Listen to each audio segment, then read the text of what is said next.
In March, I made a pilgrimage to see what was left of a fascinating and favorite ship.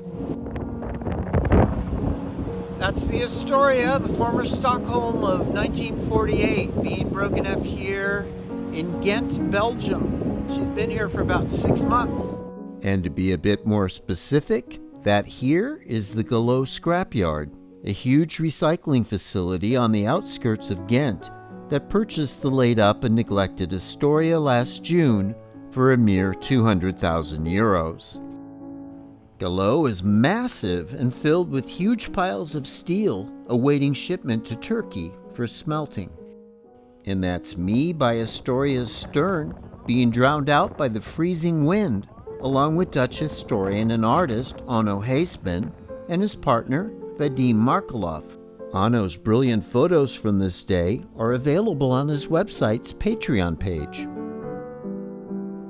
There are several other ships joining Astoria in oblivion, including a pair of barges and the lovely Flandria 20, a former Dutch steam ferry dating from 1915 and originally called the R van Hasselt.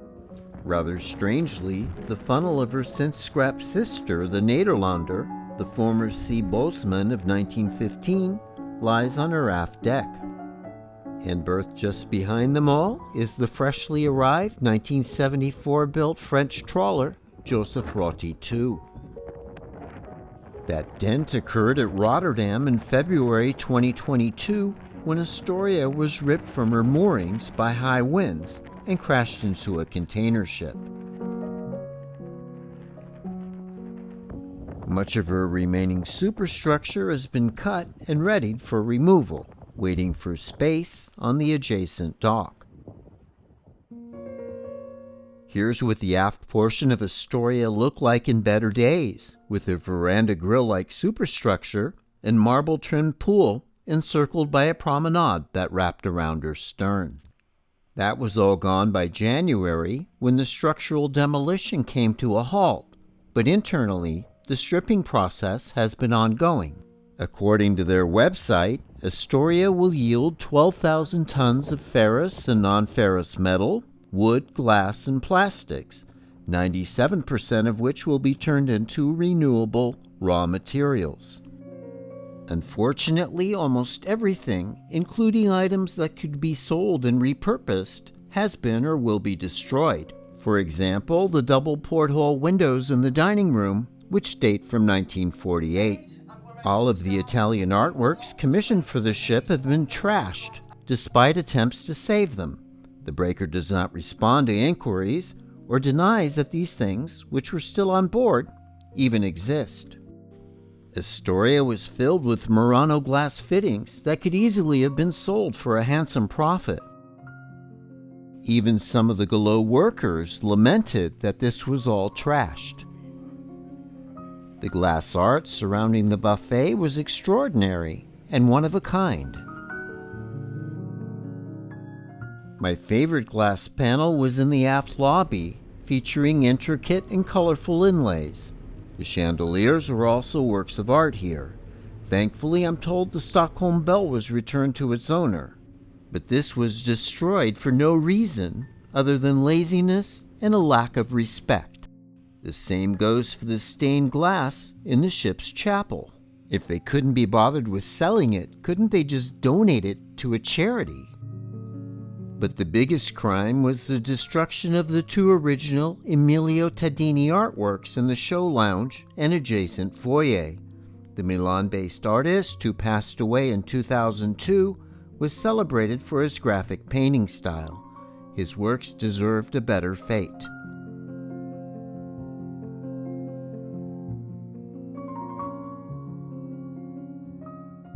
We watched with equal parts dread and curiosity as workers threw fittings into a dumpster from holes cut into the ship's side. Most likely, these are just generic fittings from her alleyways and staterooms. While Astoria was a very pleasant ship, I don't think this stuff will be missed.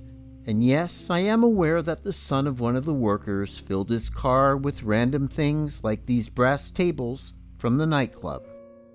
But that's it. Everything else has been or will be destroyed.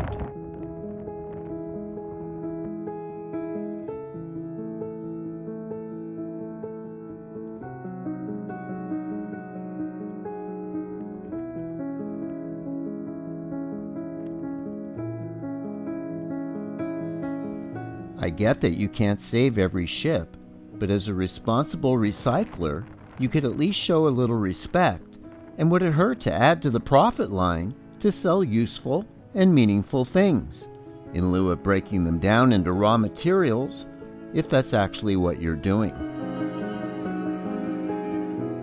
From public property outside the Galloo gates, while a couple of workers tried to intimidate us, we captured a few views of her peeling funnel, bearing the remnants of the Cruise and Maritime Voyages and Rivage du Monde logos, her last charterers. From there, we drove off to the other side of the Schelde River for some unobstructed views of this fascinating and historic ship.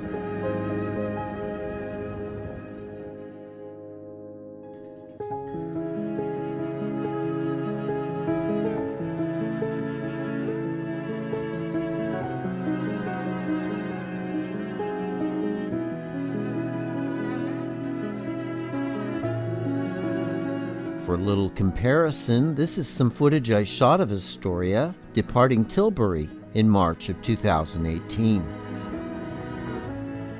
The irony is that during her scrapping process, she's almost beginning to look like Stockholm again.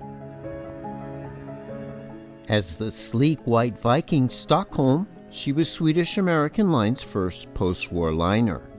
This is actually how she looked in 1953 after her superstructure was enlarged.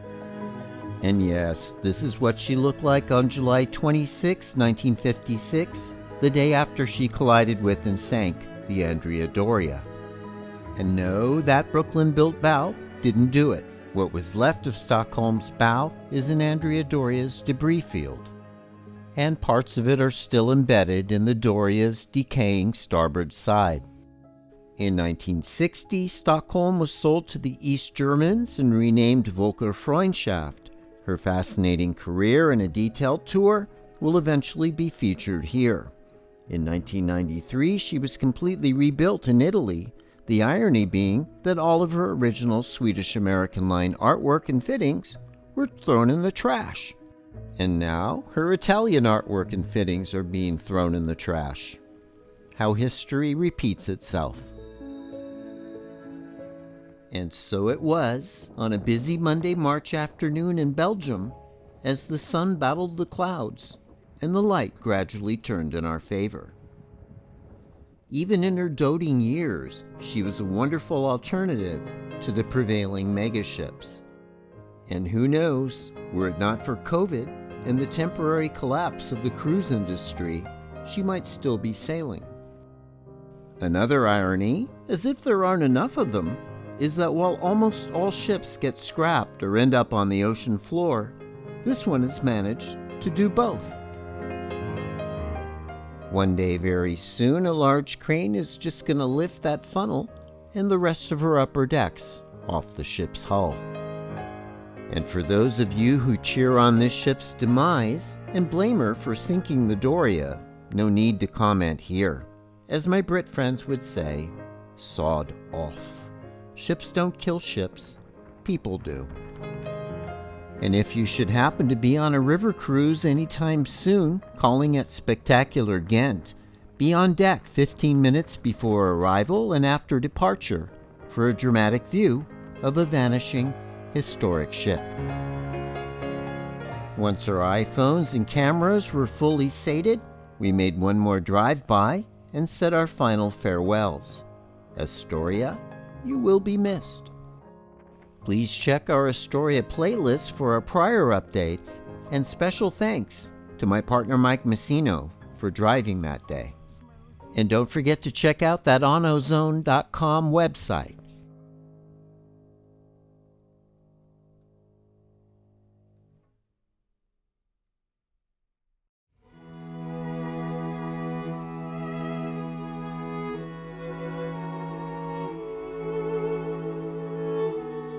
If you love ocean liner history, you may want to join the Steamship Historical Society of America. For more info, go to sshsa.org.